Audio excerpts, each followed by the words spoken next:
एक खसूसी फरमाइश सारे काबिल एहतराम भाई मलिक फैज़ान और काबिल एहतराम भाई रिजवान जाम जरवानी साहब इनकी फरमाइश थे जुड़ा समाज करने से शुक्रिया।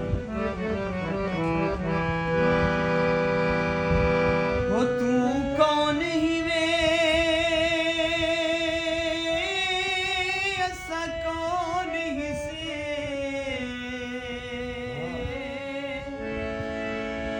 साकु याद दिवा साकु याद नहीं साकु याद नहीं असा कहते हैं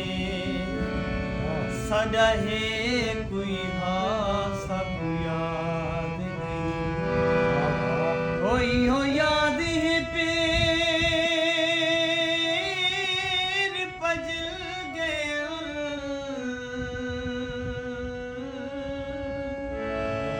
हाई भोए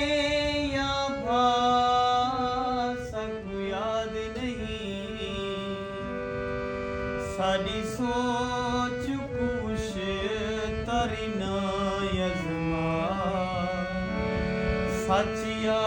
पुरसा सकु याद